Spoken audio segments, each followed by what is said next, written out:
오늘 주실 하나님 말씀 우리 함께 보겠습니다. 누가복음 18장 1절에서 14절까지 말씀입니다. 누가복음 18장 1절에서 14절까지 말씀, 제가 가지고 있는 성경은 신약 성경 126페이지에 있습니다. 여러분 성경 우리 찾을 수 있으면 가능하면 자기 성경 직접 찾으시고 또 말씀 함께 보시고 또 하이라이트도 하시고, 그래서 내 성경이 내 것이 되도록 이렇게 계속 성경을 여러분 손에 붙들고 계시면 좋습니다.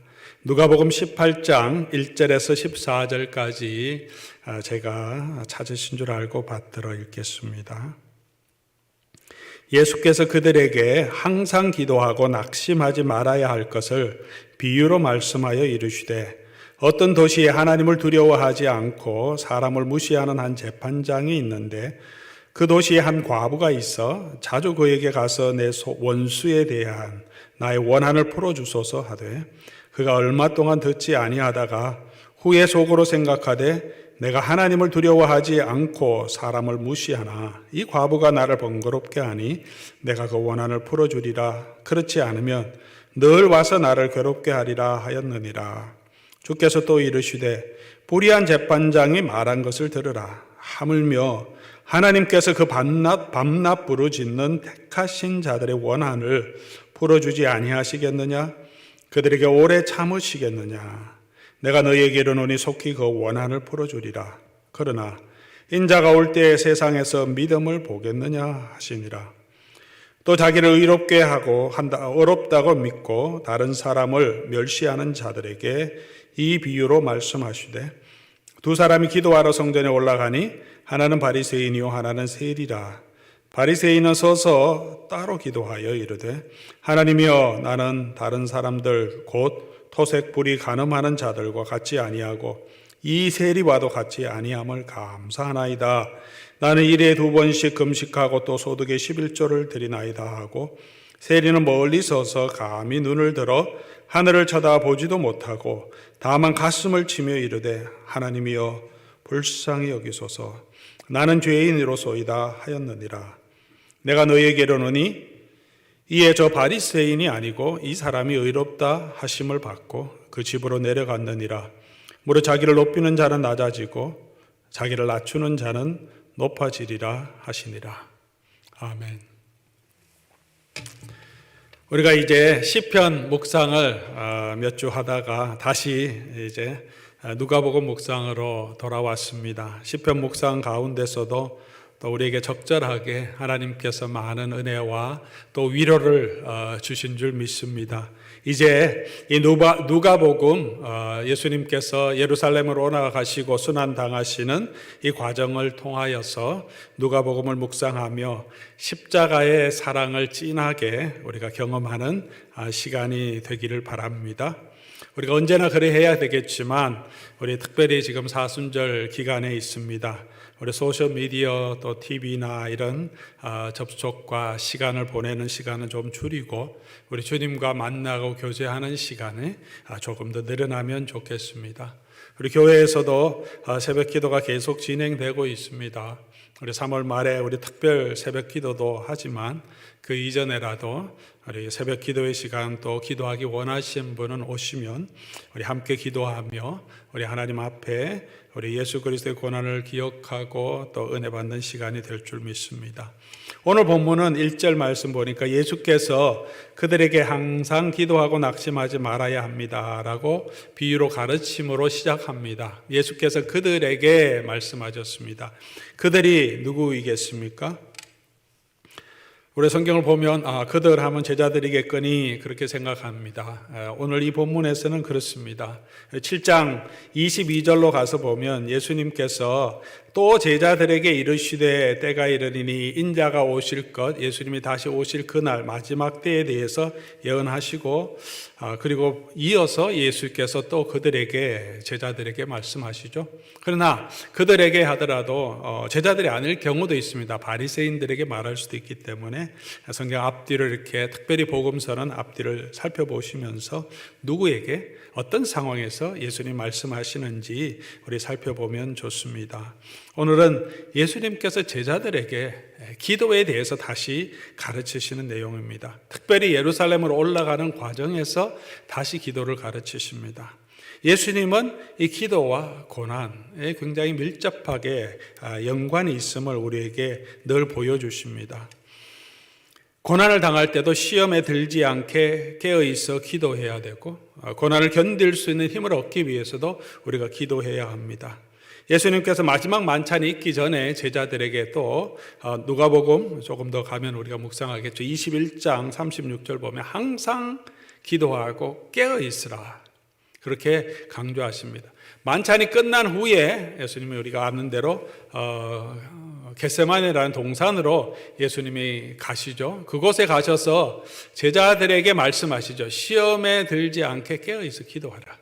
고난이 올 텐데 그것을 견딜 수 있는 힘은 기도하는 것이다. 그리고 예수님께서도 그렇게 말씀하시고는 이 누가복음에만 아주 이제 자세하게 기록한 거죠. 땀이 땅에 떨어지는 핏방울 같이 되도록 애써 간절히 기도하셨다, 이렇게 표현합니다. 애써 간절히 기도하셨다. 우리가 환난이 있을 때일수록, 고난이 있을 때일수록 힘들어하고 두려워하지만 말고 우리가 주님께서 우리에게 기도하라고 말씀하십니다. 왜 기도해야 합니까? 왜 기도해야 합니까? 기도는 제자들에게 주신 특권이고 또 동시에 우리의 의무이기도 합니다. 먼저 기도는 제자들에게 주신 예수님의 특권입니다. 백악관 전화번호는 누구나 가질 수 있습니다. 그러나 그 번호로 백악관에 전화하면 바이든 대통령과는 통화할 수 없습니다. 거의 불가능하죠.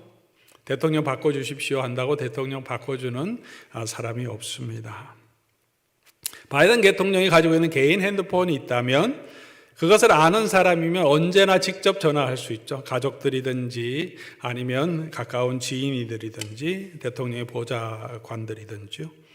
대통령에게 친분이 있어서 개인 핸드폰 번호를 주면서 If you need help, 당신이 도움이 필요하면 give me a call anytime. 이 번호로 나에게 전화해 주십시오 하는 그런 번호가 있으면 얼마나 큰 특권입니까? 대통령 바쁘시니까 내가 전화하지 말아야지, 그런 마음도 가지고 있을 수 있겠지만 내가 해결할 수 없는 그런 문제가 있는데 그런 번호를 대통령이 나한테 주고 언제든지 연락해도 괜찮다고 했다면 정말 힘든 문제 있으면 당연히 연락하지 않겠습니까? 저희 교회 성도님들도 제 개인 핸드폰 번호를 가지고 있습니다. 혹시 없으신 분들은 제게 요청하셔도 되고 사무실에 요청하시면 성도님들에게는 당연히 내어드립니다. 성도님 가지고 있는 특권이죠. 언제든지 직접 전화하실 수 있고 만나자고 하면 언제든지 만나실 수 있습니다. 근데 다른 교우들이 교회 전화해서 담임 목사님 핸드폰 가르쳐 주십시오 하면 누구십니까? 왜 그러십니까? 용건이 뭡니까? 다 따져봅니다. 그리고 괜찮다고 하면 연락해 주지, 아무나 연락해 주지 않고 담임 목사 핸드폰 주십시오 한다고 우리 사무실에서 막 내어주지 않습니다. 우리 교회 성도님들이 가지고 있는 특권이죠. 대통령보다도 더 능력이 많으시고 우리 담임 목사보다 더 여러분을 사랑하시는 우리 아버지 하나님께서 우리에게 그런 권한을 주셨습니다. Give me a call anytime. 나에게 언제나 연락하라. 내가 너를 들어주겠다. 요한복음 16장 23절 24절 말씀이죠. 너희가 무엇이든지 아버지께 구하는 것은 내 이름으로 주시겠다. 24절 구하라 그리하면 받으리니 너희 기쁨이 충만하리라. 예수님께서 우리에게 예수님의 이름을 걸고 약속해 주셨습니다. 아버지께 구하면, 내 이름으로 구하면 이제 하나님 아버지께서 들어주시고 내 기쁨이 충만하겠다. 이런 권한을 주셨습니다. 직접 연락할 수 있는 그런 권한을 주셨습니다. 이 권한을 우리 마음껏 사용하는 저와 여러분 될 수 있기를 바랍니다. 기도하는 것은 특권일 뿐만 아니라 기도는 또 제자들에게 주어진 의무이기도 합니다. 1절 말씀 보니까 항상 기도하고 라고 말합니다. 항상 기도하라는 것이죠. 항상 기도하라. 예수님을 믿으라, 회개하라 우리가 해야 합니다. 사랑하라, 사랑해야 합니다. 예, 증인이 되라, 선교하라, 교회가 반드시 해야 합니다. 기도도 기도하라고 하셨습니다. 기도해야 합니다. 우리가 성령의 능력을 받기 위해서 기도하라고 하셨습니다. 누가복음 11장 33절이죠. 좋은 것 성령을 주시지 않겠느냐. 성령을 받는 것이 왜 중요합니까? 사도행전 1장 8절 보면 너희가 성령이 너희에게 마시면 너희가 권능을 받고 예수님의 증인이 될 수 있는 능력을 우리가 어떻게 받느냐? 성령을 통해서 성령의 능력으로 우리가 받습니다. 그 성령을 받기 위해서 기도하라는 거죠. 그렇게 해서 제자들이 기도합니다. 사도행전 1장 14절 보면 여자들이 예수의 어머니 마리아와 예수의 아우들과 더불어 마음을 같이하여 오로지 기도에 힘쓰더라. 제자들과 함께 하였던 120명 정도 된다고 했는데 더불어 마음을 같이하여 기도에 힘쓰더라. 오순절 날도 이들이 한 곳에 모였습니다. 왜 모였겠습니까? 계속해서 기도하며 모였습니다. 무슨 기도를 했겠습니까? 하나님 우리에게 성령을 부어주십시오. 그렇게 성령의 충만함을 입고 예수 그리스도의 증인으로 그 교회가 섰습니다. 복음을 전하다 핍박을 당합니다. 제자들이 감옥에 갇히고 매를 맞고 그리고 풀려나서 돌아올 때 그들이 한 곳에 모여서 사도행전 4장 31절 보니까 한 곳에 모여서 함께 기도합니다. 빌기를 다하여 모인 곳이 진동하더니 무리가 다 성령이 충만하여 담대히 하나님의 말씀을 전하니라. 이 복음을 증거하기 위해서 우리에게는 성령의 충만함이 필요하고 성령의 능력이 필요하고 그 성령을 얻기 위해서 하나님께 간구하라고 말하고 있습니다. 하나님께서 그렇게 정해 놓으신 은혜의 원리입니다. 성령이 아니고서는 우리가 예수님을 주로 시인할 수 없죠. 여러분께서 만약 예수님은 주십니다. 예수님 나의 주인님이십니다. 이렇게 고백하시는 입술로 고백하시는 분의 영혼에는 예수 그리스도의 영이 여러분 안에 있습니다. 성령께서 우리의 죄를 깨끗하게 하시고 우리에게 성령의 능력을 주십니다. 말씀을 선포할 때도 성령의 나타나심으로 성령의 권능으로 말씀을 전하는 거죠.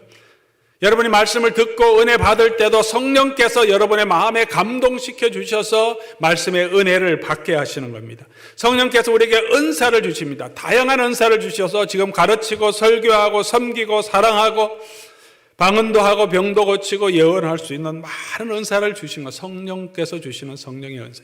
우리의 인격도 우리의 성품도 예수 그리스도를 닮아가기를 원한다 우리 찬양 드렸는데 우리의 성품이 변하는 것도 성령의 열매입니다. 이 모든 것들이 성령의 능력인데 그 성령의 능력이 어떻게 나타나느냐?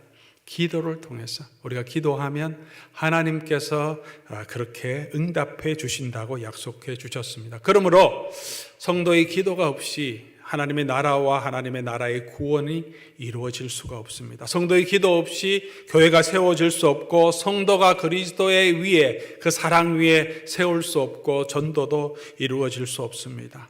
기도하라고 하는 것은 단순히 내가 가지고 있는 소원, 내가 가지고 있는 필요를 하나님께 아뢰고 그것을 듣는 수단만이 아니라 하나님께서 하나님의 구원을 이루시는 방법입니다. 성도들의 기도를 통하여서 하나님은 그의 구원을 지금도 이루어 가고 계십니다. 오늘 우리가 예배 첫 부분에 찬양한 것처럼 하나님의 뜻이 나의 비전이 되고 예수님의 성품이 내 인격이 되고 성령님의 권능이 내 능력이 되게 하기 위해서 우리는 여전히 기도해야 합니다. 그렇게 기도는 우리에게 주신 특권이고 동시에 우리가 해야 하는 의무임을 기억하시기 바랍니다. 그렇다면 두 번째로 우리가 생각해 보려고 하는 것은 오늘 이 본문을 통해서 예수님이 기도에 대해서 가르쳐 주셨는데 우리가 어떻게 기도해야 하는가 하는 것입니다. 먼저 1절 말씀 보면 항상 기도하고 라고 말합니다. 항상 기도해야 합니다. 우리가 잘 아는 말씀이죠. 데살로니가 전서 5장 17절 사도 바울이 데살로니가 교회에 명령하죠. 항상 기뻐하고 쉬지 말고 기도하라. 쉬지 말고 기도하라. 바울이 분명하게 이 본문에서 얘기합니다. 이것은 내 말이 아니라 너희를 향하신 하나님의 뜻이다. 예수님이 그렇게 가르치셨고 하나님이 그렇게 가르치셨기 때문에 항상 기도하는 것, 쉬지 않고 기도하는 것은 하나님의 뜻이라고 합니다. 항상 기도하라는 것은 어떤 의미입니까? 쉬지 말고 기도하라는 것은 내가 쉬지도 않고 계속 24시간 기도하라, 그런 뜻은 아닌 줄 우리가 압니다. 어떤 상황에서든지 기도하라는 것이죠. 기쁠 때도 기도하고 힘들 때도 기도하고 고난이 있을 때도 기도하고 시험에 들지 않게 아플 때도 기도하고, 그리고 기도하다가 하나님이 잘 응답해 주지 않아서 낙심될 때도 우리가 계속 그때도 기도하는 거예요. 항상 기도하는 거죠. 그 말씀을 오늘 예수님께서 이 본문 가운데 하십니다. 사랑하는 우리 교우 여러분, 우리가 항상 어떤 상황에서든지 계속 기도하는 저와 여러분 될 수 있기를 바랍니다. 그러면 두 번째로 어떻게 기도해야 하는가? 예수님이 연이어서 말씀하시죠. 응답이 없거나 더디다고 낙심하지 말고 계속 기도하라고 말씀하십니다. 1절 말씀이죠. 항상 기도하고 낙심하지 말아야 할 것을 그래서 비유로 설명하십니다. 이 비유에서 한 과부를 얘기하죠. 한 도시에 하나님을 경외하지 않는 재판관이 있고 과부가 있습니다. 과부가 속상하고 원통한 일이 많아요. 그렇지 않겠습니까? 지금도 그런데 옛날에는 사회적인 보장제도가 잘 되어 있지 않아서 얼마나 속상하고 힘들고 원통한 일이 많겠습니까? 사람들이 함부로 하고 남편 없다고 또 옆에서 집적거리는 사람들도 있을 거고요.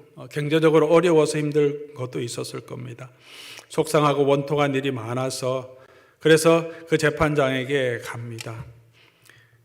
재판장에 가지 않고 아이고 나는 과부인데 그냥 이렇게 내 신세가 이래서 그렇다고 낙심할 수도 있습니다. 그러지 말라는 거죠. 재판장에 가서 용기를 내서 재판장에서 내 원수를 좀 내 억울함을 풀어주십시오 했는데 재판장이 안 들어줍니다. 그러면 다시 낙심할 수 있죠. 그 정도는 기운이 내서 내가 한번 가서 이 억울함을 풀어내려고 했는데 재판장이 안 들어주나. 아, 내가 백도 없고 힘도 없고 돈도 없으니까 이 재판장도 안 들어주는구나. 이 세상이 이런 세상이구나. 불의한 세상이구나. 그러면서 자학하든지 그러면서 낙심하지 말고 계속 기도했다. 그렇게 비유로 말씀하죠. 그러니까 재판장이 귀찮아서라도 들어주지 않느냐. 세상에도 그런 원리가 있다면 하나님은 하물며 하나님일까 보냐라는 거죠. 하나님은 악한 재판관도 아니시고 그러므로 하나님께서 뭐라고 말씀하십니까? 그 택한 자의 원한을 풀어주지 않겠느냐? 들어주신다는 거죠. 낙심하지 말라고. 당장 응답이 없다고 낙심하지 말라고 하는 것입니다. 오늘 이 비유를 통해서 예수님이 하려고 하시는 것은 우리가 많이 생각하는 것은 뭐든지 강청하면 내 소원을 하나님이 들어주신다. 이렇게 적용하면 너무나 단편적인 것입니다. 그런 의미도 있기는 하지만 그냥 내 소원 기도할 때 그냥 끝까지 뭐 떼쓰듯이 그냥 기도하면 들어주신다. 뭐든지 들어주신다 하는 의미라기보다 전체 컨텍스트에서 예수님이 지금 강조하시는 게 무엇입니까? 3절 말씀 보면 이 과부가 가지고 있는 원한을 풀어주는 거죠. 과부가 너무 아픔이 있어요. 원한이 있어요. 이 세상에서 누가 그 원한을 풀어주겠느냐? 악한 재판관도 강청하면 풀어주듯이 우리 택하신 자들 7절이죠. 택하신 자들의 원한을 하나님 풀어주신다는 것입니다. 그래서 기도가 고난과 연결되어 있는 것이죠. 이 땅에서 하나님의 의를 따라 예수를 따라 사는 자에겐 고난이 있을 것이라고 예수님이 이미 말씀하고 있습니다. 나를 따르려면 내 이름으로 너희를 욕하고 박해하고 핍박하고 거짓 증거하는 사람도 있을 거다. 예수님도 지금 그런 고난을 위해서 십자가로 예루살렘으로 가고 계십니다. 그런데 그런 억울함이 있을 때 낙심하지 말라는 것입니다. 하나님 도와주십시오 했는데 바로 하나님이 도와주시지 않는다고 해서 낙심하지 말라는 것입니다. 하나님은 악한 재판장이 아니시고 우리의 억울함을 아시기 때문에 반드시 갚아주신다는 것입니다. 그래서 이 기도와 함께 인자가 오는 것을 앞에도 설명하고 오늘 이 본문 8절에도 설명하죠. 그러나 인자가 올 때 믿음이 있는 것을 보겠느냐? 인자가 올 때 믿음이 있는 것을 보겠느냐? 무엇입니까? 믿음을 가지고 끝까지 억울해도 참고 이 예수님이 오실 것을 바라보고 하나님이 갚아주실 것을 바라보고 믿음으로 가는 사람이 많지는 않을 거다. 그만큼 이 세상에서 살아갈 때 성도들이 당하는 고난, 택한 백성이 당하는 고난이 심할 거다. 그런데 예수님이 하시는 이유, 이 말씀하시는 이유가 뭡니까? 너희는 그러지 마라. 힘들지만 시험에 들지 않게 기도하라. 고난 당할지라도 기도하면 반드시 하나님께서 너희의 억울함, 너희의 수고, 너희의 눈물을 닦아주실 때가 있다. 낙심하지 말라고 우리에게 말씀하십니다. 그래서 우리에게 필요한 것이 믿음이라고 말씀하십니다. 사랑하는 교우 여러분, 지금 내가 원하는 것이 다 이루어지지 않는다고 하나님이 계시지 않는 것이 아닙니다. 우리 인생이 끝난 것도 아닙니다. 하나님은 여전히 저와 여러분과 함께 하시고 여전히 우리의 기도를 통하여서 하나님의 구원의 일을 지금도 이루어 가고 계시고 그렇게 하기를 원하고 계십니다. 여전히 우리에게 능력 주셔서 이 고난도 감당하게 하시고 고난 가운데도 소망을 주시고 그리고 주의 일을 계속해서 할 수 있게 하시고 그리고 반드시 내 모든 억울함, 수고, 눈물을 위로하시고 닦아주시는 분이십니다. 우리가 영원히 잠잠히 주를 바라보면 낙심하지 않고 주를 바라보면 나의 구원이 되신 주께서 반석이 되신 주께서 반드시 저와 여러분을 구원해 주실 것입니다. 이것이 우리가 낙심하지 않고 항상 계속해서 기도해야 하는 이유입니다. 사랑하는 교우 여러분, 기도하다가 낙심하지 않고 우리가 끝까지 하나님께서 이루실 그것, 하나님께서 갚아주실 것을 기대하며 예수님이 오실 때, 인자가 오실 그때 모든 것을 갚아주시고 위로해 주실 그 하나님을 소망하며 끝까지 믿음으로 걸어가는 저와 여러분 될 수 있기를 주의 이름으로 간절히 소원합니다.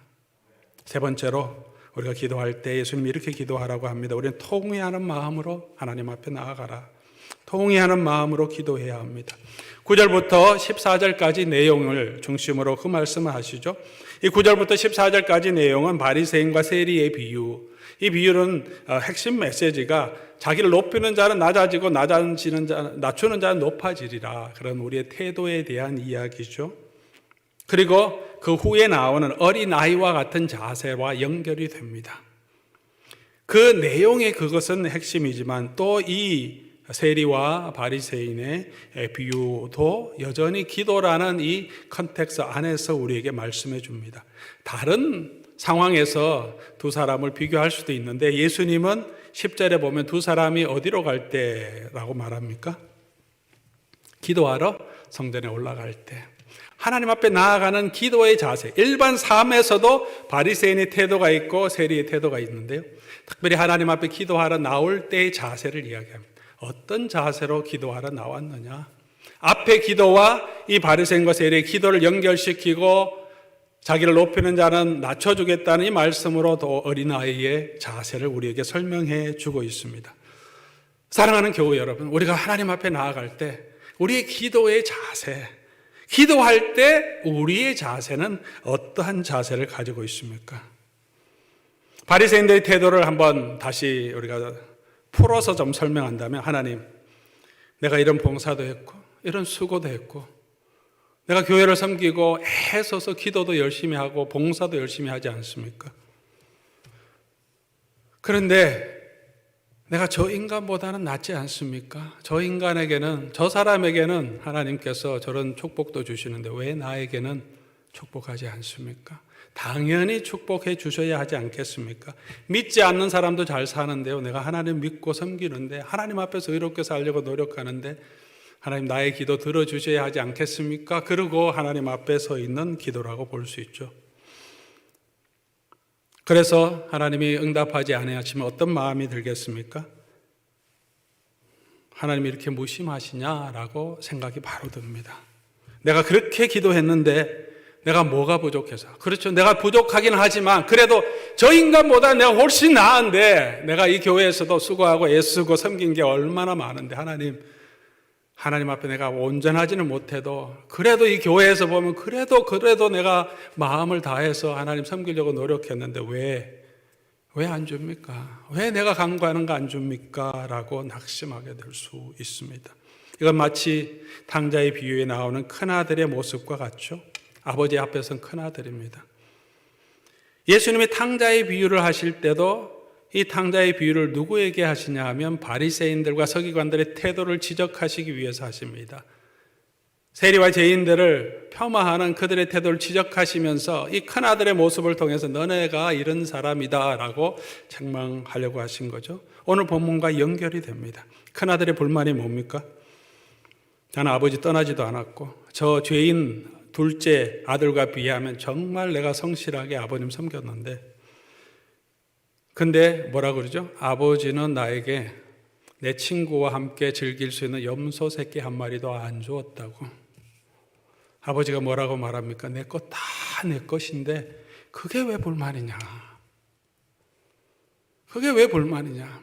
이 아들은, 큰 아들은 아버지 것이 다 자기 것인 줄 알고 아버지의 그 즐거움에 참여하지 못하고 자기가 원하는 그거 하나 안 준다고 불만 속에 아버지 집에 있으면서 살아가는 거죠.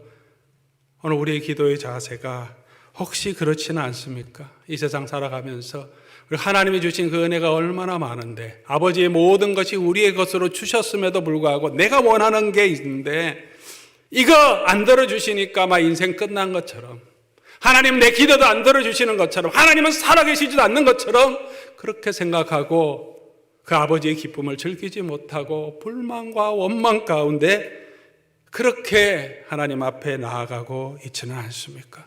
우리가 하나님 앞에 나아갈 때 세리처럼 이렇게 기도하라는 거죠. 13절 말씀이죠. 멀리 서서 손을 들어 하늘을 쳐다보지도 못하고 가슴을 치면서 이르되 하나님이여 나를 불쌍히 여겼소서 나는 죄인이로소이다. 돌아오는 탕자의 모습과 동일한 태도죠.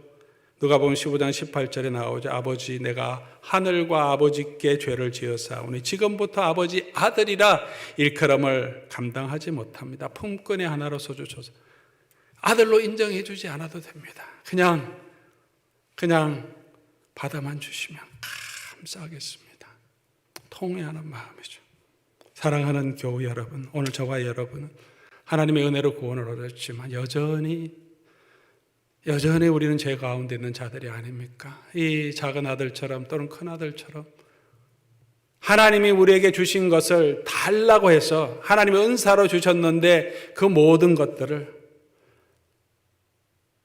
창기와 허랑방탕하며 써버리듯이 자기 쾌락을 위해서 자기 유익을 위해서 우리가 마음껏 사용하고 그러고 살아가고 있지는 않습니까? 아버지를 모욕하고 아버지가 주신 모든 것을 제 것인 것처럼 마음대로 사랑하고 그런 자들을 아버지 하나님은 여전히 용서해 주시고 맞아주시는 그런 아버지입니다. 오늘 지난 한 주간 동안 여러분 어떻게 사셨습니까? 아버지의 뜻이 내 뜻인 줄 알고 내 뜻이 아니라 아버지의 뜻에 순종하며 여러분 직장생활, 가정생활, 우리의 삶에 그렇게 아버지의 뜻대로 순종하고 있습니까? 하셨습니까? 우리가 하나님 앞에 나아올 때 통회하는 마음으로 나오라고 말합니다. 통회하는 마음은 어떤 마음입니까? 은혜가 아니면 살 수 없는 자임을 인정하는 거죠. 이 세리도 마찬가지고 돌아오는 탕자도 마찬가지고 그냥 아버지 은혜 아니면 나는 지금 갈 곳도 없습니다. 이 세상에 아무 소망이 없습니다. 그것을 철저하게 뼈저리게 느끼는 거죠. 사랑하는 교우 여러분, 은혜 아니어도 세상에 살만하지 않습니까, 여러분? 하나님의 은혜 없어도 그냥 조금 편안하게 이 팬데믹 기간도 잘 살고 계시지 않습니까? 그렇다고 생각하지 않습니까? 정말 여러분 가지고 있는 집과 재산과 가족들 다 있어도 아버지 은혜 아니면 오늘도 내가 쓸 수 없는 자임을 우리가 알고 하나님 앞에 서 있습니까? 설사 하나님이 우리의 소원을 들어주시지 않는다 해도 하나님의 은혜가 족하다는 것을 기꺼이 인정하는 것입니다. 내 집이 없어도, 건강이 없어도, 내 자녀들, 내 아내, 남편이 없어도, 그럼에도 불구하고 아프고 힘들긴 하겠지만 그래도 하나님의 은혜가 내게 족하다고 오늘 저와 여러분은 고백할 수 있습니까? 하나님을 잊어버리고 재물을 가진 듯 무슨 소용이 있겠습니까? 아버지 사랑을 알지 못하고 아버지 주는 염소 새끼 아니라 송아지 새끼를 가지더라도 그것이 무슨 기쁨이 있겠으며 무슨 유익이 있겠습니까? 우리는 이미 받은 은혜만으로도 족한 은혜를 받은 자입니다. 아버지의 모든 풍성한 것이 우리 것이고 아버지의 소유를 허랑방탕해서 써버렸음에도 불구하고 우리가 돌아오면, 이런 마음으로 돌아오면 우리를 받으시고 입을 맞추시고 우리에게 다시 가락지를 끼워주시고 아버지의 그 즐거움에 동참할 수 있도록 우리를 받아주시는 그런 하나님이 우리 아버지 하나님이십니다. 우리가 기도할 때, 하나님 앞에 나아갈 때 그런 마음으로 하나님 앞에 나아오라고 하십니다. 사랑하는 우리 교우 여러분, 우리가 하나님 앞에서 얼마나 큰 죄인인 줄 알고 하나님의 은혜로 나아가면 하나님은 우리에게 당신의 모든 풍성한 것을 허락해 주십니다. 그러므로 기도의 최종 목적은 내 소원을 이루는 것이 아닙니다.